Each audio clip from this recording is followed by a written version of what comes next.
కొమరం భీం ఆసిఫాబాద్ జిల్లా బాదా గ్రామం పోలీసుల ఆధీనంలోకి వెళ్లింది. ఫుడ్ పాయిజన్ ఘటనలో నిమ్స్ లో చికిత్స పొందుతూ మృతి చెందిన గురుకుల విద్యార్థిని శైలజ మృతదేహం స్వగ్రామం దాబా చేరుకుంది.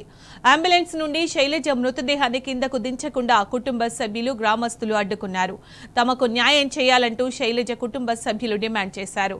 బాదా గ్రామంలో భారీగా పోలీసు బందోబస్తు ఏర్పాటు చేశారు. మీడియాను ఇతరులను గ్రామంలోకి అనుమతించడం లేదు.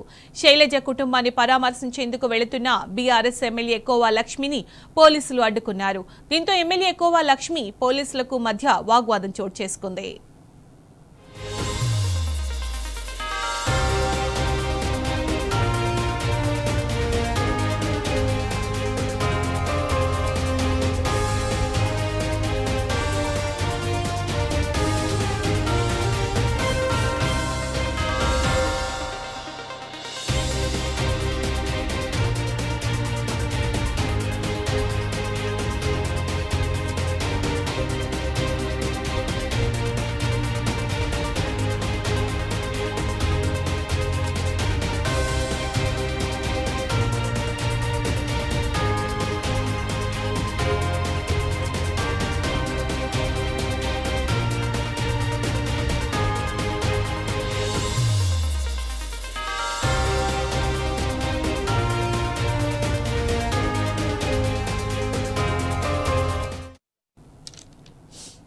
కొమరం భీం ఆసిఫాబాద్ జిల్లా బాదా గ్రామం పోలీసుల ఆధీనంలోకి వెళ్లింది. ఫుడ్ పాయిజన్ ఘటనలో నిమ్స్ లో చికిత్స పొందుతూ మృతి చెందిన గురుకుల విద్యార్థిని శైలజ మృతదేహం స్వగ్రామం దాబా చేరుకుంది.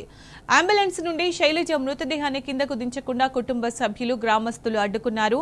తమకు న్యాయం చేయాలంటూ శైలజ కుటుంబ సభ్యులు డిమాండ్ చేశారు. బాదా గ్రామంలో భారీగా పోలీసు బందోబస్తు ఏర్పాటు చేశారు. మీడియాను ఇతరులను గ్రామంలోకి అనుమతించడం లేదు.